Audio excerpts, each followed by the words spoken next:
just a brief intro. I met Coach Smedley via CEA and COAID because you all know I like to partake in things that help make me a little better, give me a little more so I can give a little more. And I just thought she was awesome. And we are very fortunate that she was able to show up for us today. Just like with all of our other PDs, the recorded and any handouts that she provides will be posted in D2L. And once everything is posted, I will send you out a notification. And of course, at the end, make sure to go into D2L and complete the evaluation. Here you all have Coach Smedley. Thank you. Thank you. How is everyone? I see a thumbs up, hand wave. Yes, yes. Well, welcome. This is my last training of the year. I hung up my coaching gear. I thought I was done, but I have this wonderful opportunity to spend a few minutes with you all, and I am really happy about that. Quick background. Coach Smedley has done this work for years. The last 10 years I spent at a maximum security facility in Maryland. We actually were where the DC snipers were held before they went to Virginia. They were caught and held in Montgomery County, where I worked. And prior to that, I worked in community corrections. I've run treatment centers, halfway houses. I have tons of experience, but it all began when I was 10 years old. That's when my father got a life sentence and went away to prison. I was born in Cleveland, Ohio, and he had a very high profile case. He killed a public official and it made the headlines everywhere. And that was a really hard time. So I understand this issue of corrections from many sides, both personally, professionally. My degree is in criminal justice, but originally I was an education major. So this has kind of blended both of my loves. And I share that to let you know that I get it. Today, we're going to do the deep dive into the behind the scenes working in corrections. I have been there. I don't know if you've experienced this, but when people ask what you do and you try and explain it, and they're listening and they're like, oh, that's great. I could never do that. Has anyone encountered that before? You're doing a job that literally no one else wants to do. So unless people like us on this call. So relax, take a deep breath. You are among your people. We get it. And I do have a few disclaimers. I am eccentric. I'm unconventional. I bring a different positive energy into the buildings where I've worked, but I'm mostly harmless. So that's the good news. I would first like to, and I'm an introvert, so I hate this when people do it to me, but I just need you to talk one time today if you're uncomfortable.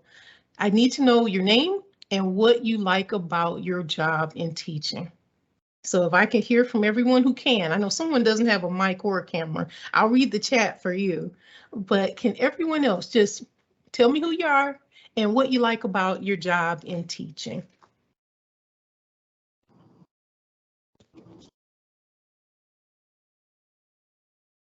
Hi, I am Dr. Morrell, Director of Beaufort County School District Adult Education. I love my job as being a director. It gives me an opportunity to help a lot of individuals that come through our doors. Awesome. Thank you. Nice to meet you, Dr. Morrell. All right. And if you don't mind, I'll follow Dr. Morrell because she is my magnificent leader and director of what I do. My name's Peter Grabowski. I work at the Beaufort County Detention Center. I love working for Dr. Morrell, that's number one, but also the opportunity that what we offer gives a population of underserved people opportunities. And until you are in it, you don't understand how behind the 8 ball they are. And once you understand that, you just know you have to do everything you can to give them opportunities to make their life better. Absolutely. Nice to meet you, Mr. Grabowski. Who's Likewise. next?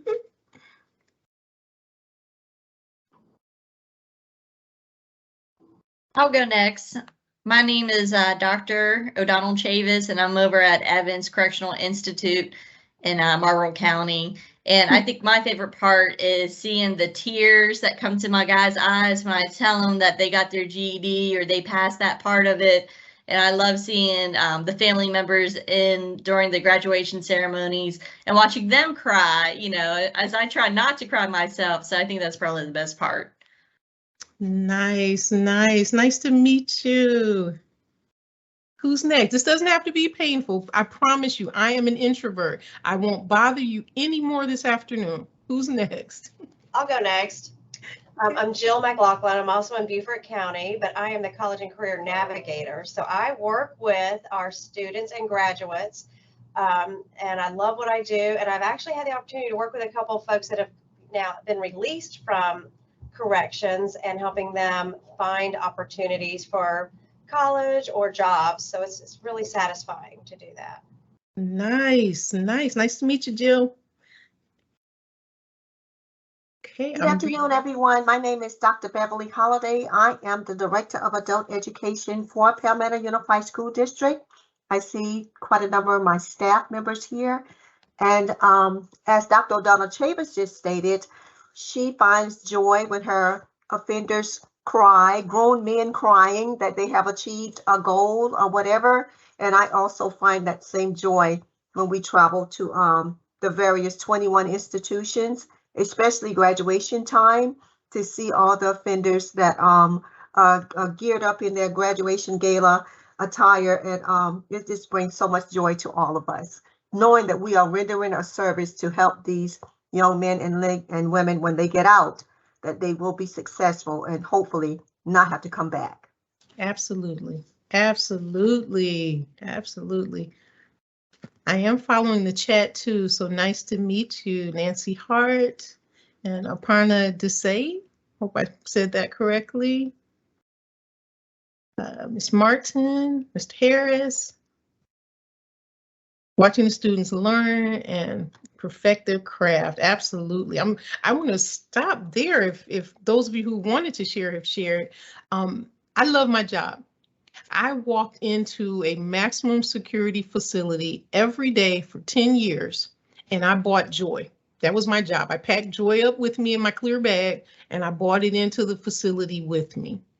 Unfortunately, when COVID hit, the civilians were sent home, all of us. And to my knowledge, the building still hasn't reopened. So I know that's been handled differently in different states. But I've been a contractor. I've been a DOC employee. I've been a volunteer. So again, I understand this situation from many, many sides. We're going to get right in here. Today's experience, here's what we're going to cover. 3 things. Number 1, who are you? And what do I mean by that? I mean, who are you as you show up in this correctional setting? It is very different from the K-12 environment or the higher ed environment. Correctional education is its own place, and it operates by a very different set of rules, and some of which we're going to talk about today. So who you are, and we'll have some fun with that. I'm going to give you some strategies. If you have your toolkit where you have some strategies, you will be unstoppable. You know how to handle any situation. And I can tell you from experience, even though I don't go into a building directly anymore, I now take my show on the road. I literally travel I've been everywhere from Long Beach to Boston and everywhere in between, going into either the correctional facility itself, or I've had the staff come to me offsite and we'll do trainings. So I really get it, and I'm listening. I listen to different issues from all over the country. And the beauty of what I do is, while I can be creative and fun, I have science to back up everything that I share. So we'll hear about that today. And then lastly, we're going to talk about our magic file cabinet. I am going to, just in full transparency, I have a magic file cabinet. It is amazing. That is where I have gathered tools from years of working with students. And my philosophy is, if I have to research something and create an activity for one student, chances are I'll see that again, the same issue, problem, question, whatever. So everything goes into my magic file cabinet. As I said here, it's your go-to source for dynamic engagement. It establishes you as an expert. Oh, I know. Here, I've got something for you, Billy. You go to your magic file cabinet and pull out something to help that individual student. More to come. So let's talk about the elephant in the room. I address all elephants. I don't like them in the room. The correctional setting. Now, my disclaimer, this is my opinion, but I suspect that some of you will agree with me. The correctional setting is unique because it is an authoritarian environment. It's paramilitary. That's how many are structured. It's rooted in punishment, although we've gone through waves where rehabilitation became important, you know, lock everyone up, or we can help everybody. The thinking shifts the longer you stay in this work, the thinking shifts, but it was honestly rooted in punishment. It's a magnet for bullies. There are staff there who are bullies. They try to bully the inmates. They try to bully other staff. They don't care. It is somehow, I don't know why, but it is a magnet for bullies. Now, I know some of this you may not be able to speak on, so just blink your eyes if you agree with some of this. The last thing is, correctional settings they change at a very, very, very slow pace, glacial even. The only time you see an urgent change in a facility is when there's been an incident, it made the news, headlines, or they are mandated by law. Those are the exceptions when things change fairly quickly, but overall day-to-day, get ready to deal with the glacier. Can anybody relate to any of those? Again, you know, blink your eyes, or if you're brave, unmute yourself and share.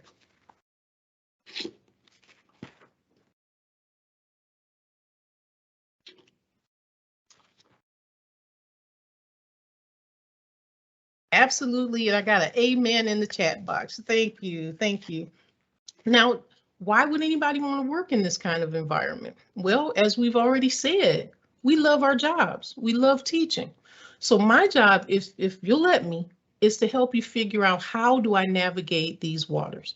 Now, some of you have been here longer than others, but I hope today you'll pick up at least 1 or 2 clues about how to navigate that correctional environment.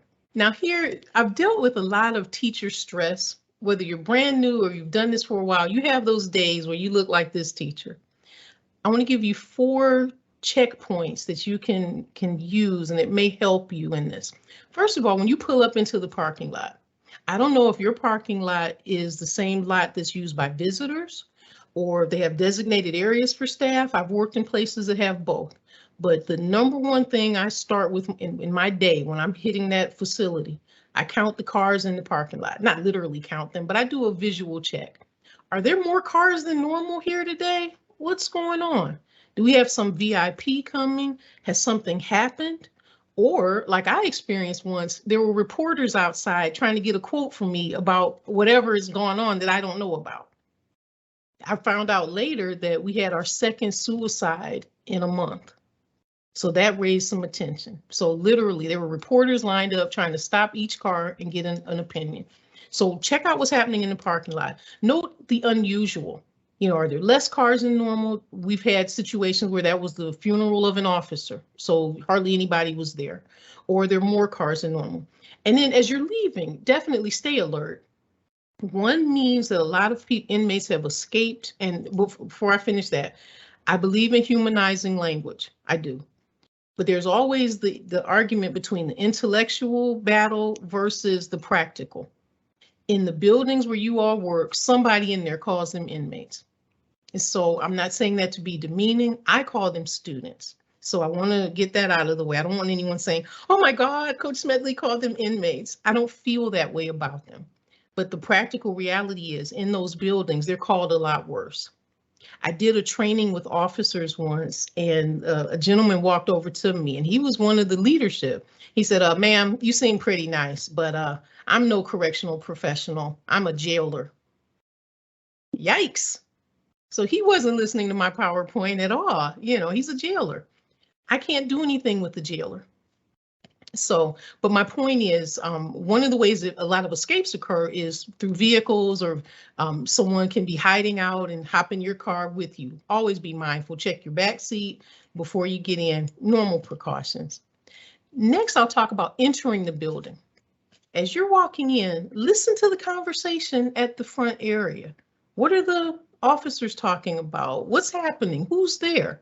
What's around? I have developed a skill of ear hustling because I need to know what's going on, and it keeps you aware. Observe the lobby. Are there more visitors than normal? I know working in Maryland and the DMV area, there were always politicians, senatorial candidates, governor candidates.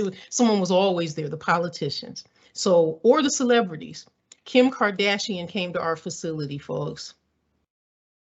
So just keep your ear to the ground in terms of what is happening in your building. Once you're inside, let's talk about the informal leaders. We know the hierarchy. I already said it's a paramilitary environment, but then you have your influencers, your gossips, and your reliable sources. Those are people to know. And some of you may be thinking about somebody in your building right now. Who do you know there that's an influencer, a gossip, or a reliable source? And we need all three. They will keep you aware of what's happening in the building. Now, I don't condone gossip, but a gossip is useful in order to hear something. But you have to weigh it, how valid it is. My reliable sources were the most important source of information for me. And I mean folks in and out of the educational department.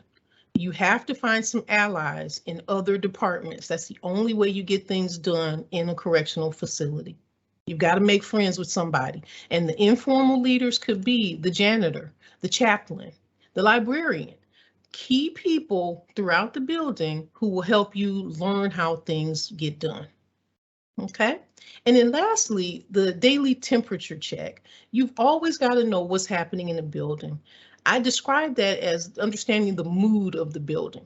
If it's heavy, like after those 2 suicides, there was a real heaviness among the students, the staff, everyone could feel it. It was quieter than usual. So try and adapt your instincts to understanding the mood of the building. It can help you know when you need to practice a little bit more self-care on those really heavy days. It just helps you know where you are. I listen to all student conversations because you don't know what's happening. I used to call the communication network JNN. They're like the jail news network. Word travels everywhere. So listen to what they're talking about. They may know something before you hear it. And then again, check in with your allies. Create allies and communicate with them often. So when I said, who are you? You as a teacher in corrections, it's helpful to figure out your avatar for the day. So these are my 3, I'll share them with you. Think about your own. My first avatar was Indiana Jones. I never know what adventure I'm coming into. So, rope around my arm and my fedora, I'm coming into the building. I don't know what may be happening. So I had to keep that adventurous spirit, because you don't know what, there'll be spiders or whatever may occur. So I was Indiana Jones some days. Other days I was Mr. Rogers. I was that calm, kind presence that helped my students to settle down. There may be chaos all over the building, but in my space, it was calm and loving. So some days I was Mr. Rogers. And then there were days where I was Serena. I didn't know what was going to be thrown at me. And I got to be ready to backhand and serve and run from one side of the court to the other. You never know. Those are my busy days. I wore my comfortable shoes because I didn't know what may face me. These were just comical ways for me to remember, okay, this is what it is today. I've expected this. I know how to handle this. Tomorrow will be different. Okay, so does anyone have a thought of what their avatars might be? Can you drop one in the chat?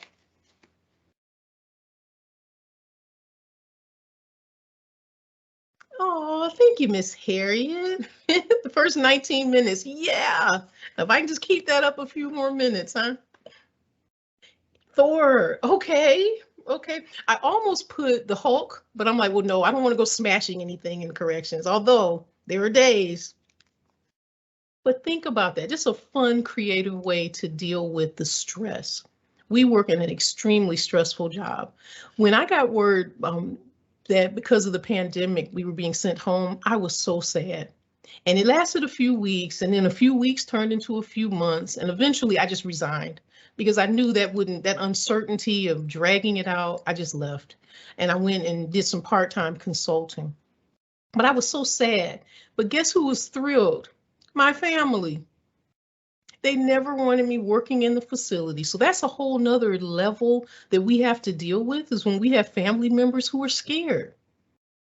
They think, it's something like they see on television. Most days are not like that, for real. You have your moments, but it's not like they make it out on The Wire or, other TV shows. So just be sensitive to how your family feels. But my family was thrilled that I was no longer in a facility, and I'm in my bathrobe with my coffee morning every day. So I see some great avatars. Superwoman, Fiona from Shrek, Mr. Dressup. Oh, Canadian. Okay. I wasn't familiar. Awesome. Awesome. So think about your avatars. I want you to keep 2 images in your mind: an apple and wringing a dish rag. So let's start with the apple. The apple stands for same activity, multiple uses. What can you do with an apple? Think about it. There's apple juice, apple cider, apple pie, apple tarts. The list goes on. You can take the same content and use it in multiple ways. Not only does that make you stronger in your game of creating wonderful activities, but it shows your range, how you're able to take one activity, and it helps you reduce burnout. You're not forever recreating the wheel. You're taking the wheel and finding different applications for it. So keep that in your mind. I'm going to refer to that as we go on. Yeah, you can juggle them. Yeah, there you go. When you totally lose it, just start juggling. So that apple imagery. And then the dish rag. What do I mean by that? I mean, squeeze out all learning opportunities. Don't miss any chance to squeeze out some more learning. If you're working on a theme, then work it. Look at it from every angle, and I will show that in just a moment. Moving forward, next slide.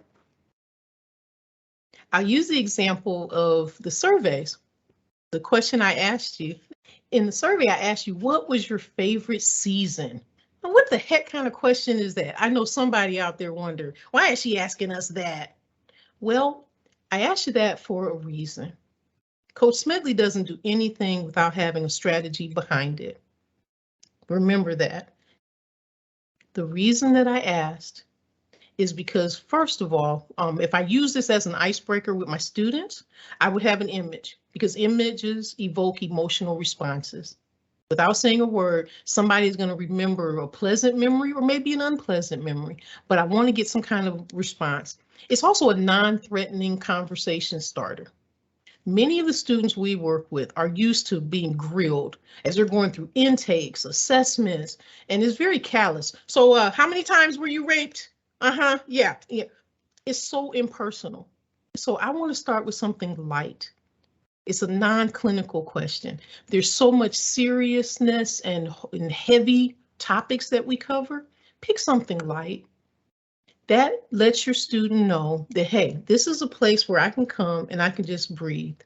And we may do all kinds of fun activities, but it's also relevant, which is the right side of the slide. There are academic topics there. We're going to wring out all of the learning. We could talk about science. What about natural disasters or weather issues? What about politics? We could debate on who's for or against global warming. We could talk about geography.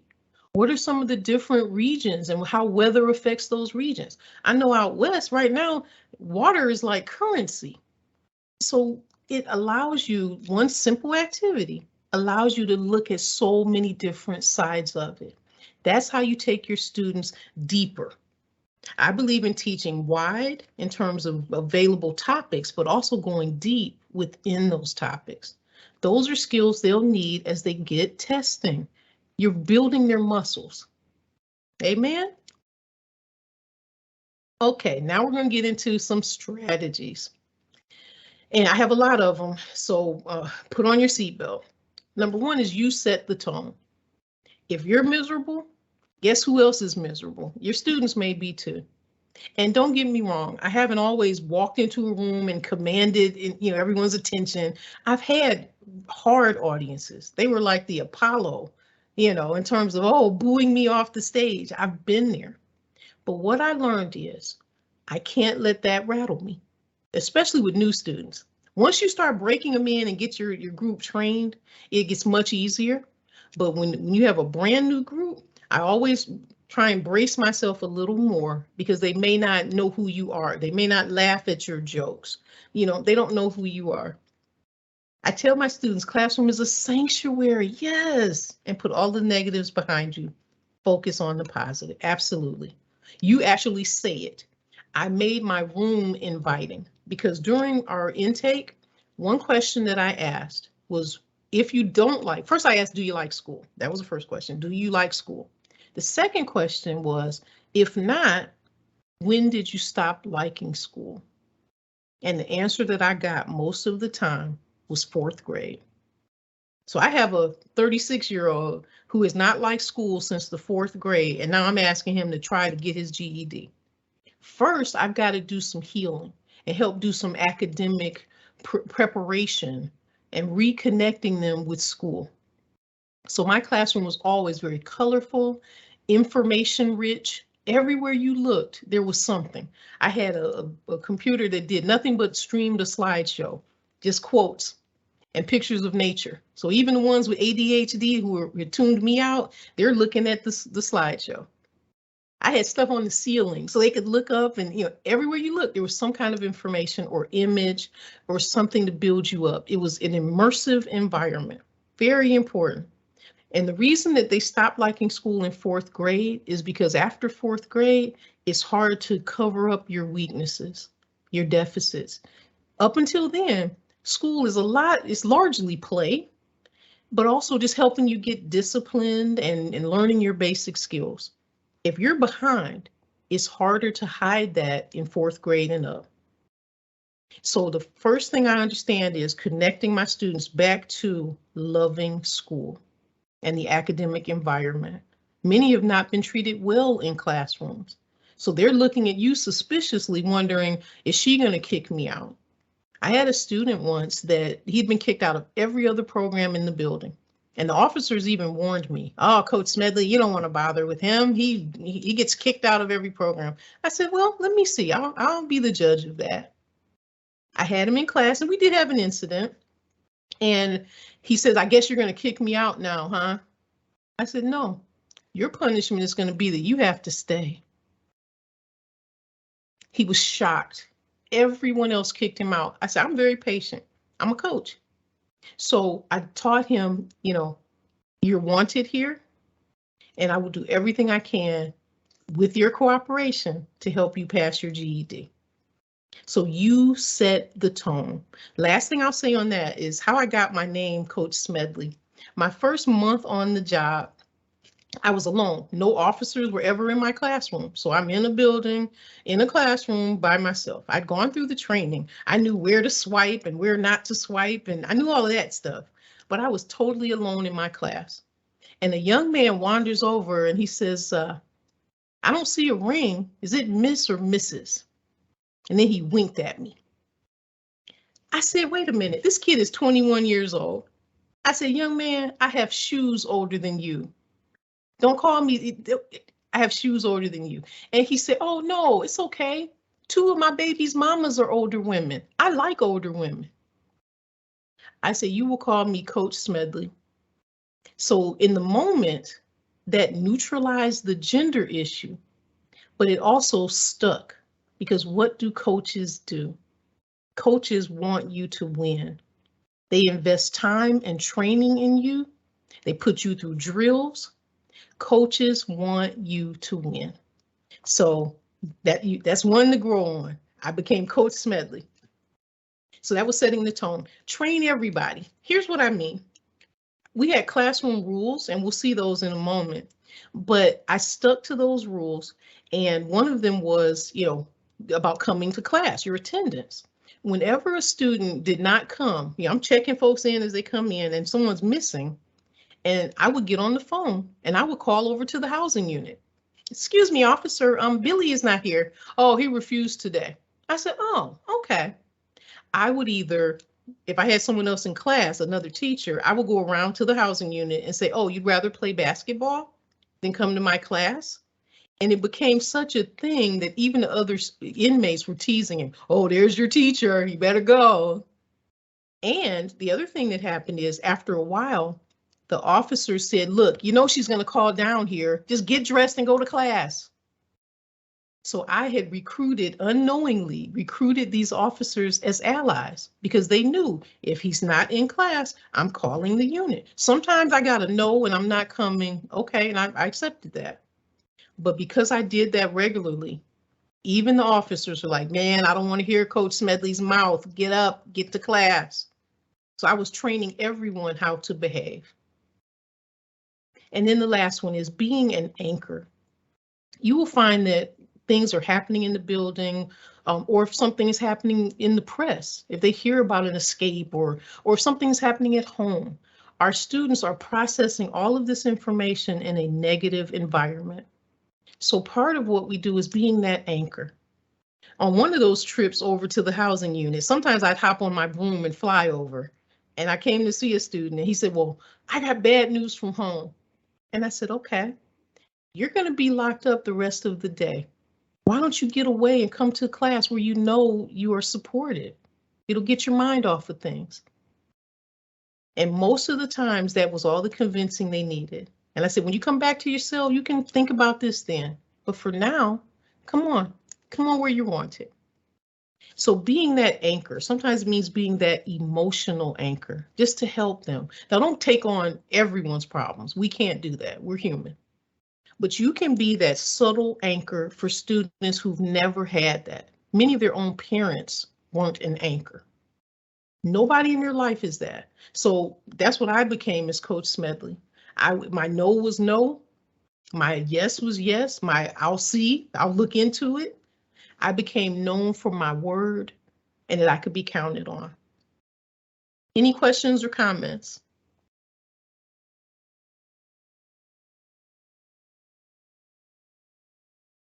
Okay, the train's going to keep moving. We should each establish our personal teaching goals. My 3 are, I want to help build their professionalism, I want to encourage lifelong learning, and I want to help them stay out of prison. 3 activities that I do for that are, first, that building professionalism.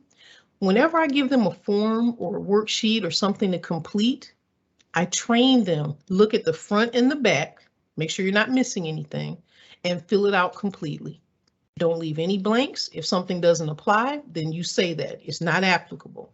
But you fill out everything you're asked. Why do I say that? Well, we enjoy a middle class or upper class background. We can afford to fill it out or not fill it out. Our students can't. If they don't fill out a form, that means their food stamps will be delayed by weeks. Or the job they're trying to get, if they're not filling everything out, if it's online, they can't even move any further. Train them to be complete. That's part of being professional. Train them to be complete and efficient and look on the back, make sure there's nothing on the back.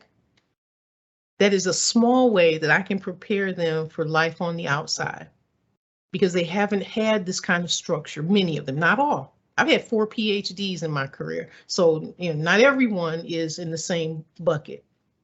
But teaching professionalism by using forms training, as I call it. The next thing in terms of lifelong learning, what I would do on the weekends is give them puzzle packets. I would give them Sudokus, word finds, even the hidden pictures where you have to match up 2 pictures and what's different, what's missing. I also started doing connect the dots. And I don't mean a bunny rabbit or a spaceship. No, I mean the Eiffel Tower with 100 dots, and they're sitting there trying to connect each one. What does that do? That encourages concentration. By giving it on the weekend, and I would never make it mandatory. I just print up some packets, leave them at our main counter when you first came in our room. I just left them there. It was voluntary. But I'm noticing who's picking that packet up and who's asking me about it. I knew that strategy was working when an officer called me. Coach Smedley, I'm doing this puzzle here. What's the answer to the one at the bottom there? I'm trying to figure it out. An officer, what are you doing with my packet? but I knew it was starting to change the culture. It was. So just keeping them working on their brains, I would tell them, we're going to shake the rust off and keep your mind sharp and agile. So I would do weekend puzzle packets. And then the last thing, helping them stay out of prison, we have to address criminal thinking and criminal behavior. I would put a square on the board and divide it into 4 sections. And I would challenge them. I said, listen, there are 4 things that keep people getting locked up. And we're going to talk about them today. So one at a time, I would fill in the boxes. The first box is time. Who are you spending time with? That will immediately impact if you get locked up or not, if you're with the wrong folks. So what are you doing with your time? There are 168 hours in a week. So who you're spending it with, what you're doing with it. I even did a math activity of how many hours they play spades. A lot of them love playing cards. So I said, okay, how long is your sentence? Okay, and how many hours a week do you play? We did the math. I said, you're spending 700 hours this year playing spades. What else could you have done with that time? You could have learned a language. You could have gotten more computer skills, keyboarding. There's so many other things you can do with that many hours. So making them focus and aware of their time. So time is one of the things that gets people locked up or not. The second box, I would write money. How you get it, what you'll do to get it, how you spend it. Because sometimes, I've never known a drug dealer that did it for the thrill of it. They do it for the economics. A lot of what lands our folks in trouble is economics. So their attitude about money. I did an activity once. I asked them, well, if you go on vacation, how much money do you need? Pocket money. Oh, I need $1,000. I said, for a day trip? Yeah, coach, I got to have money in my pocket. I just feel better. So we have to address their ideas about money, because they have these ideas that I can go out here tonight and sell drugs and, pocket thousands of dollars. That's not how the real world works. So their attitudes about money and what they do to get it, all that's related. So, and I asked them, I said, you're sitting here right now because of one of these 4 things. And they're like, oh, you don't know what you're talking about, coach. Okay, we'll see. It's your time, it's your money, or maybe it's your education. And I'd write that on the board. Education is one of the 4 blocks. Your lack of it will always condemn you to an entry-level job or a low-paying job or an awful job. You need education, and that builds your skills, and that builds your options. So education has a direct correlation to your criminal activities in most cases. And then the last one, if those 3 hasn't been one of the reasons they're locked up, I get them with that last one, recreation. If your fun is a new charge waiting to happen, we need to find a different recreation. So time, money, education, recreation. That's one of the ways I try and help them learn how to stay out of prison, is by addressing those 4 and making the necessary changes. Is that helping anybody? Can you see using that in your classroom, anyone?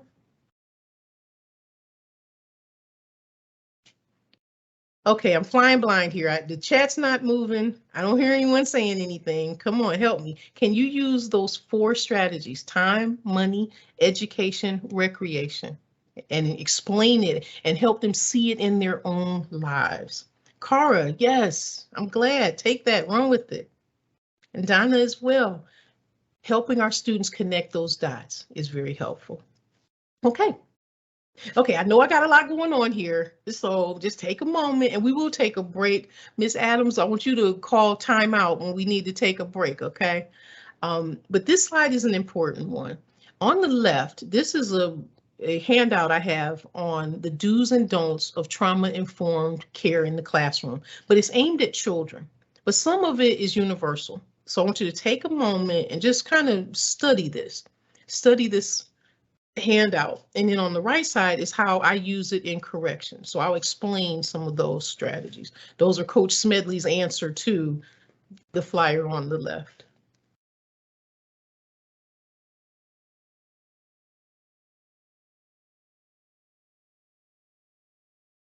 So they are matched up by number.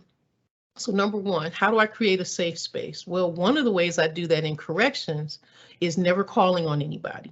Even if it's just for their opinion or ideas, I never call on anybody to read, because you don't want your student being a ball of nerves, like, oh my God, I hope she doesn't call on me today. That will keep some of them away if they're really that worried and anxious and nervous about their skills or their deficits. So never call on anybody. You want to build a community where they feel comfortable. So even the kid that can't read that well feels supported among his peers. But I never, ever call on anybody.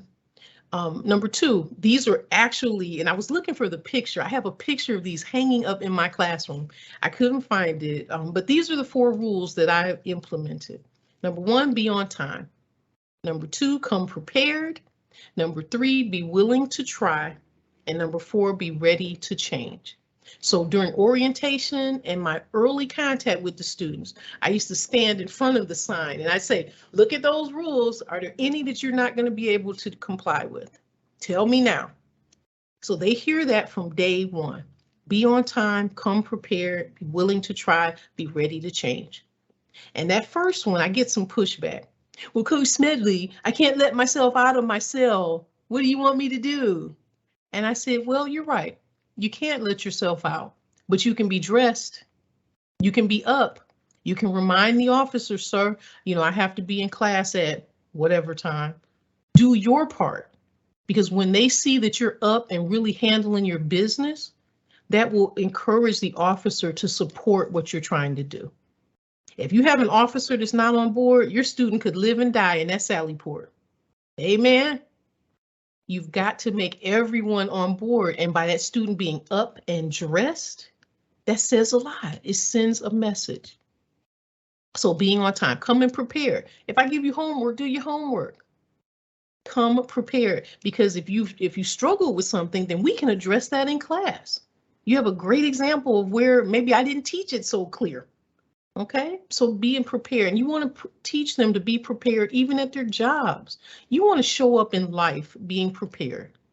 I mentioned this was my last training of the year, but guess what? I was just as enthusiastic about it as if it was my first one this year, because I love what I do. Being prepared, it helps you to be excellent. Then the willing to try.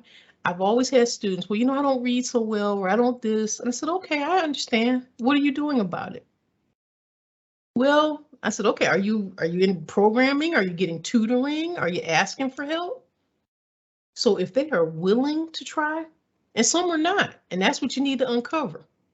So that's how I flush that out with these rules. And then the being ready to change, that goes without saying. You're going to have to change something to get a different result. So those are my classroom rules, and everything that happens in that space comes from there. Let me talk real quick. I'll take a pause here and talk about space. I have worked where, oh, I see a hand up. I'm sorry. Let me finish the start and then I want to hear your question or comment. I've been in spaces where I had a cart. That's all I had. I could just roll around from unit to unit. I've had a cubicle. And then I had a 975 square foot space with a computer lab and a couple of classrooms and a library. So I have worked in all of those settings. So it's not the setting. I made my cart work. It was decorated and I was rolling through the housing units, okay?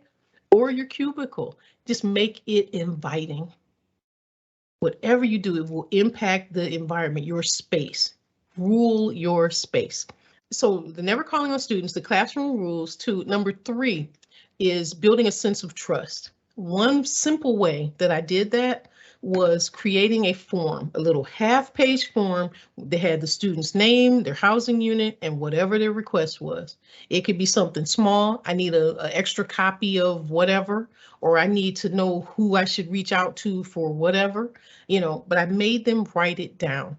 I don't know if this happens to you, but on my way through the building, somebody's always, hey, coach, can you get such and such and such and such and such? And then they give you a list of demands. Can you do this for me? And when I was new, yeah, sure, Billy. After a while, no, put it in writing. That way I'll remember it. How many times have you agreed to something, you didn't write it down, you got busy and totally forgot? So the next time that student sees you, see, I asked her for something, they don't do nothing over there. Now he's poisoning another potential student because you dropped the ball. I stopped that. I don't drop the ball anymore because you're going to work first. You're going to write the request down. They are good for putting you to work. How many of you have students that put you to work, but they don't do any of the work they're supposed to be doing? I call them out on that. No, put your request in writing. Not only is it a record, but it's a tickler for me to remember what I'm working on. So that's how I build that reputation for getting things done, because I have them write it down and that keeps me organized. Okay, and we all do it. We'll agree to something and we're in line at the dining hall and the kitchen worker is asking for something. You know, no, encourage them to write their request down. Okay, number 4, in terms of offering choices, because they're incarcerated, they don't have choice about very much. They're told when to get up, where to go, you know, their lives are regulated. As many times as you can, try and give them options. So in terms of assignments, if there's another way to get the same result, let them draw a picture or write a song, or, you know, if there's any way, there's some flexibility. And that way too, the non-readers or the emerging readers feel like they're participating.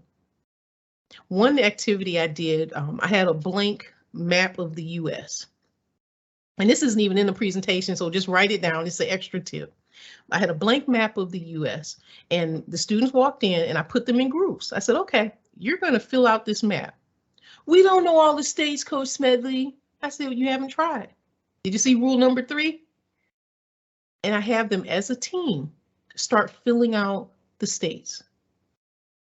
And I prompted them, well, where's your favorite sports team? What state do they play for? Where do you have cousins? Where have you been locked up before? Your favorite TV show, where's it set? So just start asking some gentle nudges there, questions to help them fill out the whole map. And then it became a competition, who could fill it out first. So after they tried, and I gave it a few minutes, I didn't let them get frustrated, but I gave them a few minutes. Then I brought out the actual map and they could check their answers. And I would do that periodically just to help them know the states. One big problem that our students have is a lack of exposure. Many have not been anywhere. So I like to expose them to a whole big old world. And it starts with knowing where the states are. The other thing is making them learn the abbreviations for each state. What if they get a job in a warehouse and they don't know Maine from Massachusetts? You need to learn those abbreviations. So that's something they can study back in their housing unit, memorizing the state abbreviations. So that's just another way for everyone to participate, because sometimes even the quiet students get pulled in. They know their geography, or they visited an aunt in Vermont, you know, so pull everyone in. And then the last one, stay regulated. That means like keeping yourself and your students, you know, the right temperament. But we know how emotional and how volatile sometimes our facilities can get. So I created an acronym for one of my students who was very pushy, always demanding, wanting this, and you know, he was just getting on my nerves. So I came up with an acronym that really helped him. He told me later that it changed his thought process. I encourage them to work on your MESS. MESS stands for mental laziness, ego, selfishness, and stubbornness. I'll say those again: mental laziness, ego, selfishness, and stubbornness. All 4 of those will sabotage your successful reentry. And I created this just for one student. I told him I need to name this the Charles method because you took me there. But I've used it with everyone because it's very fitting and it's easy to remember. And he said, he came back to me days later. He said, you know, everyone's always told me that's how I am. And, you know, I really didn't want to hear it, but you've pointed it out. And I had examples of each one of those. So just helping them regulate because he had never been made aware of it where he took by someone who he listened to. He listened to Coach Smedley. He had been made aware, but he wasn't hearing it. But that simple acronym was very helpful. I do want to go back. I forgot to mention one thing with the puzzle packets. If you do implement that, don't use crossword puzzles unless you know it's an advanced student. Crossword puzzles are frustrating because they don't always know a lot of the answers. So I use every other kind of puzzle. Even the Sudokus weren't hard for the guys that were good with numbers. But the crosswords are kind of challenging and it adds frustration. So I just wanted to make that note. I'm sorry I forgot when we were on that slide. Okay, here we go, the magic file cabinet. Ta-da! In there, and I do a whole workshop on what to put in your magic file cabinet. I have certain themes, and I just show you how to drop in an activity along with the handout, instructions, whatever tools you need to do that. But having that magic file cabinet is huge. I kept adding to mine over 10 years. And when I left the facility, it was useful information for the next teachers behind me. So I celebrate the magic file cabinet. And I actually did decorate it too. So from here on out, I have nothing but activities for you to use. Now I'm going to slow things down a little bit. I recognize that Coach can get hyper. I just get excited. I love what I do. And if I can share these tips and tools and hacks, I'm just thrilled about that. So if anyone can drop in the chat, if any of this has been helpful so far, or if there's anything in particular that you want to see in our second half, we're almost done. You're almost done with me, but I do want to bring some classroom activities. I will say this, and give my disclaimer. Some ideas may not fit exactly as I'm presenting them, and that's okay. Modify it.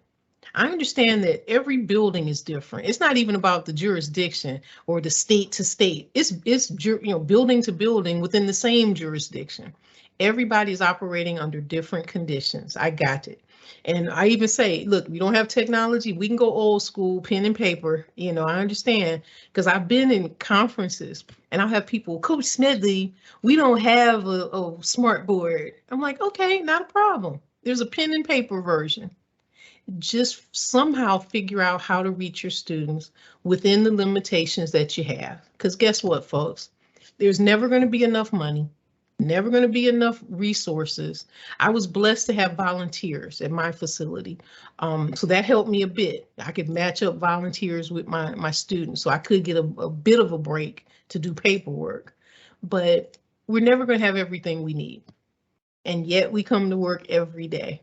So I'm just trying to give you strategies for how to leverage your time, avoid burnout, and change lives. So that's all. What do we have in the chat? Oh, if you like that one, I have a ton of other acronyms, okay? And they love it because they're simple, they remember them. I run into a guy at Walmart, Coach, I'm working on my mess. And people are looking like, what? You do run into your students. I ran into a student on a plane. I was coming home from a conference. He's at the back of the plane. Is that you, Coach Smedley? I got out 2 months ago. So now the people on the plane are looking at me funny, but we run into our students. We can. So that's why it's so important to make a difference. Treat them with respect. You may see them again. Who knows? So I like that. I have other acronyms too. All right. And this is the best part. You're going to find some things that you can actually use. So let's interpret this slide. Over on the left, let's start with my favorite things. I always do some version of this, and I usually have about 20 questions on there. Their favorite food, their favorite car, favorite subject. And Coach warned you, I'm always doing more than one thing, okay? Not only is this a simple get to know you tool, I'm also checking to see who can read and write, how they respond. I'm gauging their optimism level. Are they negative and they see this as stupid? Okay, that'll come out. But I use this tool early on when I'm first working with a student or a new cohort, but it helps me quickly figure out who's going to need some extra help, who may have a great positive attitude or not. It just lets me know what I'm working with. And you can also use that in your classroom. I just included some of the things I'm covering today. I just included in a workbook I just wrote. In addition to doing workshops, I create materials that teachers can use in their classroom. So I'm going to be reading some of this from my book. It's not out yet, this workbook. But one of the reasons that this works is because self-exploration. Nobody's ever asked them these kind of questions before. It helps your students start getting their voice. Okay, in this workbook, I put down when to use it, how to use it, and what happens when it doesn't work, troubleshooting. So I'll be reading a little bit of that. But anyway, the self-discovery piece is important. Also, it helps them to dream. Many of our students have forgot how to dream or set goals or look ahead. So something like this, especially your favorite car, you know, that kind of thing, it just really helps them start dreaming again. So it's not just a one-dimensional activity. You're doing a whole lot more with this worksheet. As an extension on the academic side, because you know our students are always like, well, how is this connected to my real life? Or how is this going to help me with the GED test? I'm glad you asked. You can take the results, have them do a chart. They can create a bar chart or graph and measure all of the student responses for the class. There you go, that's a math activity. You could also have a debate. Pick one of the items and have them debate which season is better, winter or spring.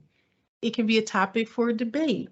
Finally, they can write an essay about one of their choices under my favorite things. Remember the apple. One piece of content, multiple applications, and you can always bring it back to academics. Okay? So that's my favorite things. The next one is my t-shirt design. I really love this one because t-shirts are very popular and there's a lot of things you can do with it. You can give it as an individual activity.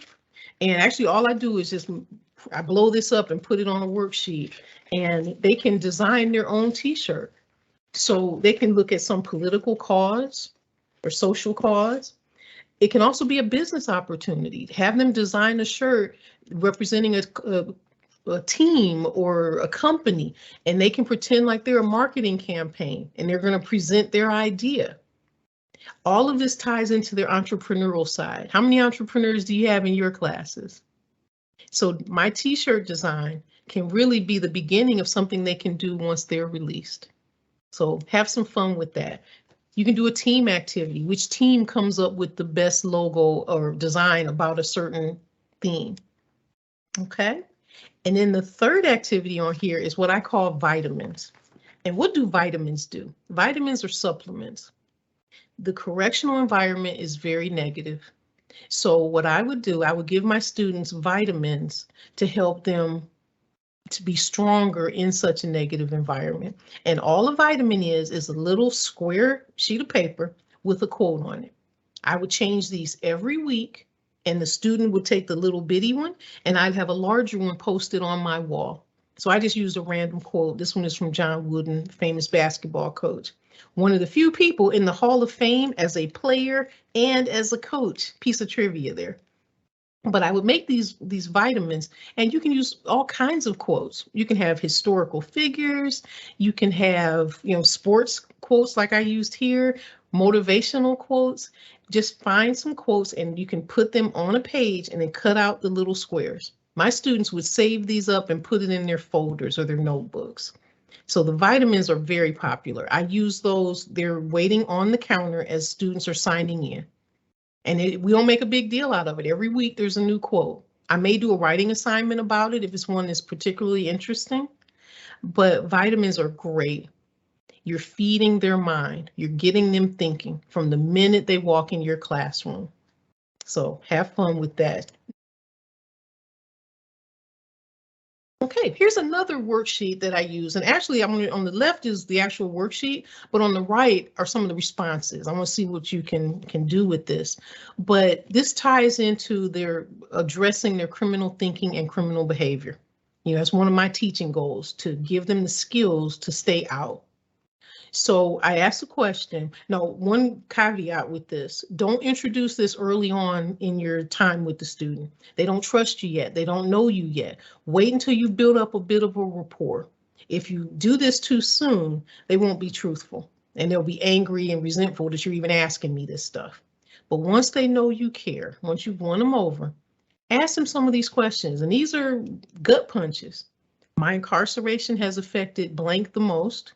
My greatest loss has been while being in jail or prison, I gained. This is a list of how I've changed. Just some random questions here. But just to show you how impactful this is, I'm showing you actual student responses. So take a moment to interpret these responses.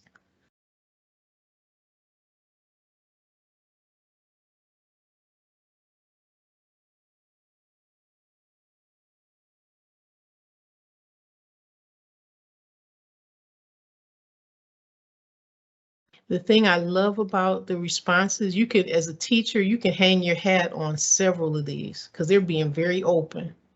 So the next time they don't do their work, wait a minute, aren't you doing this for your daughter? I thought you told me that you were doing this for your daughter.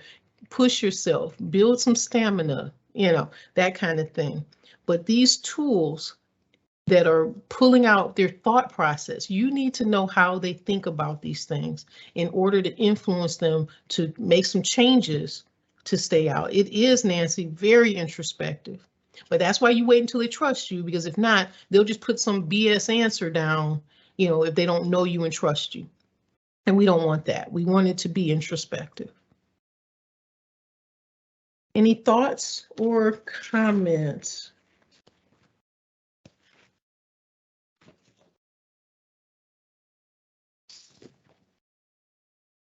Okay. All right, now I brought some pictures from my conference tour. These are some of the activities I take on the road. Let me start with the ducks in a row. One thing I realized with our students is that everything is so big, so huge. You just don't understand, Coach Smedley, you know. So what I do is using the old saying that, you know, get your ducks in a row.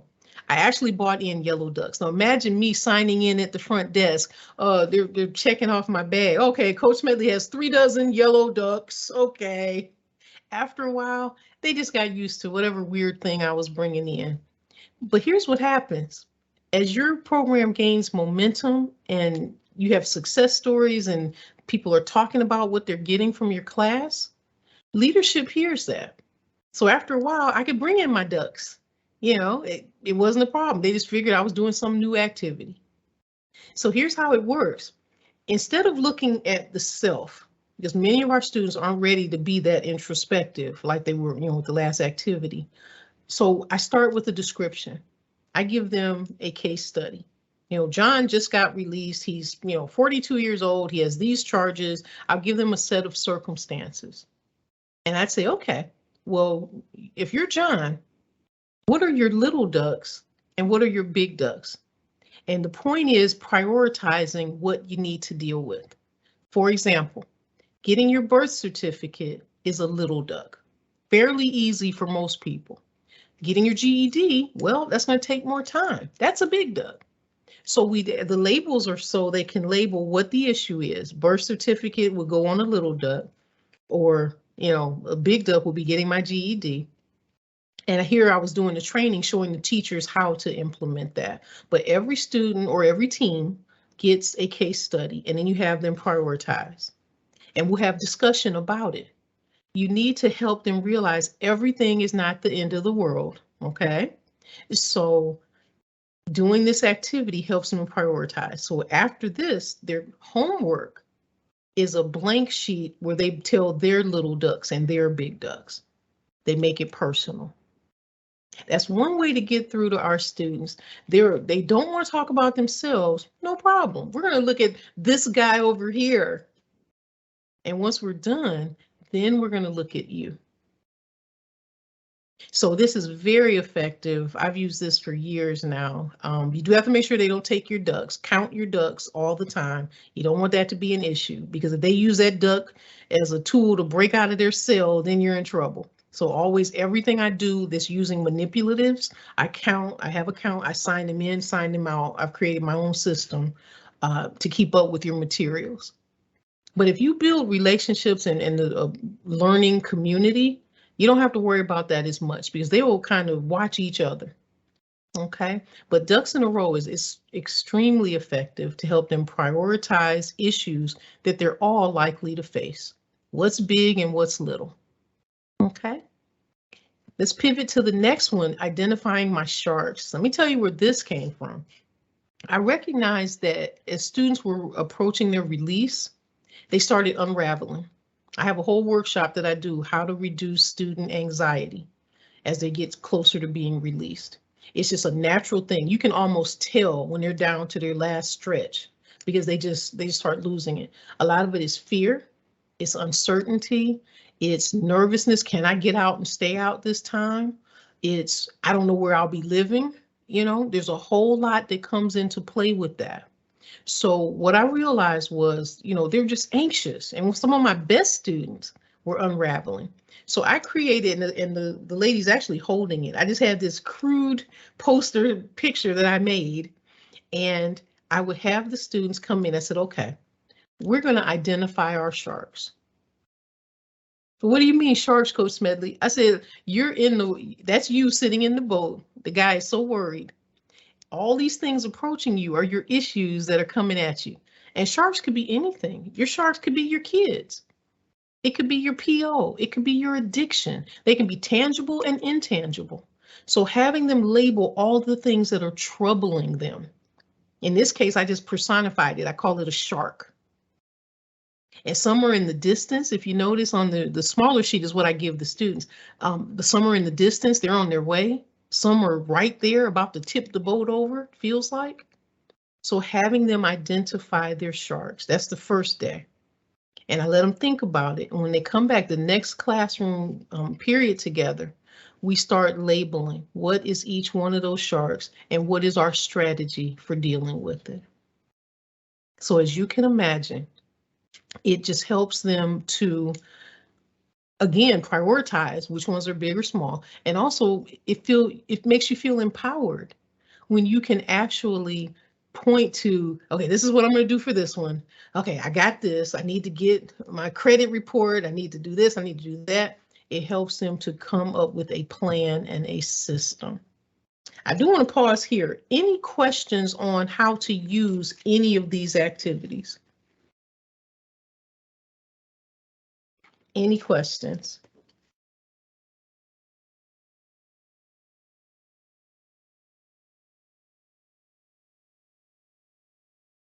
Do some of you see yourself using any of these ideas?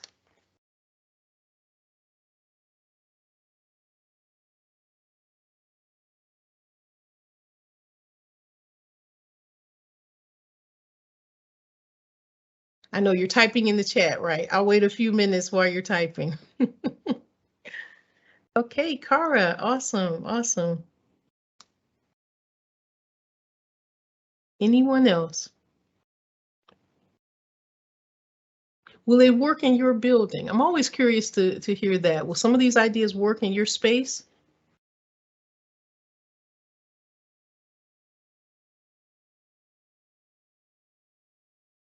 Okay, awesome, awesome. And I mean, honestly, you all can take these and use them tomorrow. You know, I try to make everything universal. Here's my information. You all will get a copy of the presentation, but a few announcements. I do office hours on Mondays and Wednesdays. The times vary depending on my schedule, but they can be accessed on my website, coachsmedley.com. But I do office hours. They're confidential and they're totally free. I just always like to see how I can help other teachers. And it keeps me knowing what's the material I need to build a workshop around. So I get something out of it.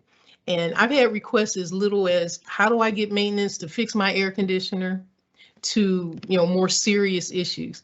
And actually, I told that teacher, I said, how hot does it get in your room? And she said, oh, really hot. I could pass out. I said, there you go. You let them know that is a custody and security issue. If you pass out and you're in there alone with these students, that's a lawsuit. So I gave her language. We crafted some wording for her email. She let me know later they fixed it that day. You have to speak corrections. That's all. Everything is custody and security, right? Okay, we're going to use that to our advantage.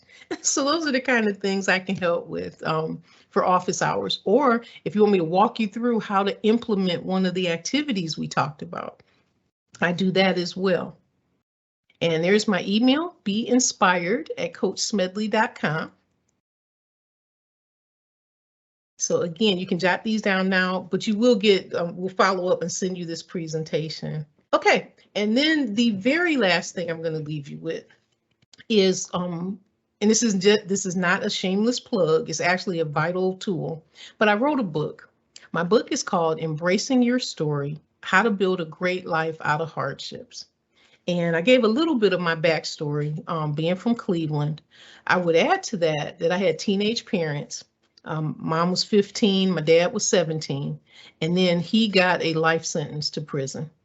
Fortunately, the laws changed in Ohio, so he got out after 15 years. So from age 10 to 25, my dad was locked up. And then within 5 years of his release, he passed away. So I cover a little bit of that as far as being from a child's perspective, but my book has been very helpful. And what I've been doing, I have so far this year, I've done 5 different classes where the facility purchased the book. Every student got a copy to keep because they write in it. It's like a journal. And then I joined them via Zoom. So these are some of the questions that they sent me after reading it. And they're related to the story, so you won't know what they mean, but they asked me a lot of questions. And this last one in particular, how did you get to the point of forgiveness? They asked me, how did I forgive my dad? Or did I? And that is always a very touchy subject because many of them are parents and they are just so nervous to find out how the kid felt in that situation. And I just tell them, you know, it was hard. I was angry, but I needed my dad. And that's just the bottom line. You know, these strained relationships, but they can be fixed. And fortunately, we mended our fences. So I share that. But I want to share here some of the comments because after the students read the book and after I joined them via Zoom, some of them wrote down some comment cards and I'll read these aloud to you. I think she did amazing. Being honest about personal life experiences can be intimidating, I feel, especially in regards to certain situations. Being able to talk openly to complete strangers about these situations to give positive advice is the best form of teaching because people who have lived experience can help the best. And thank you for all the positive reality checks. To know that others have been through similar situations and backgrounds and have done so much with their life and time. That shows me it's all choices I make, not circumstance, that put me where I am and keep me from where I want to go. Everything you said hit home one way or another, and it was very easy to relate to you. Again, thank you. It was very helpful. I think that went well, and you have made me want to tell my story and what I've been through. You are an inspiration. You don't look at the past ever. You keep moving forward. I will always remember this day. It opened up my eyes to a lot, and I see that people have it worse than me. I like the interaction and information on the questions we asked, and we all can tell the difference between someone who cares and someone who goes through the motions. I would like you to continue doing this in the future classes. We all appreciated that you cared and put yourself in our shoes the best you could. I think she did amazing. Okay, that one was a repeat. I really enjoyed our talk.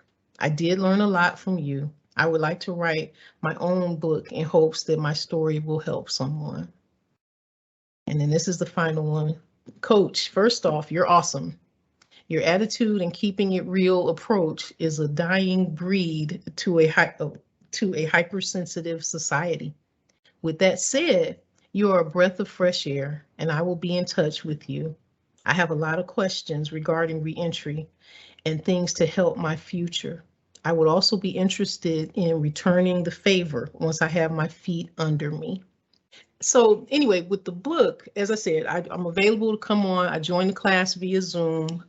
It's had very good reception. So far, I've done 5 facilities in Connecticut and Iowa, but I'm open to go wherever. That concludes what I have for you, unless you all have questions or comments. I hope it wasn't an overload. I know I threw a lot at you, but.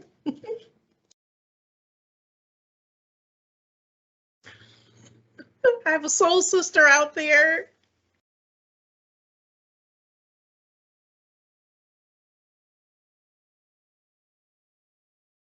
I hope everyone got at least 1 or 2 tips. The problem is when you go to training that really isn't customized for the work that we do. And I'll admit, I've sat through some boring presentations where nothing applied. And all of their wonderful ideas, I couldn't do it in my building. So it was kind of useless. So I really hope this wasn't that today.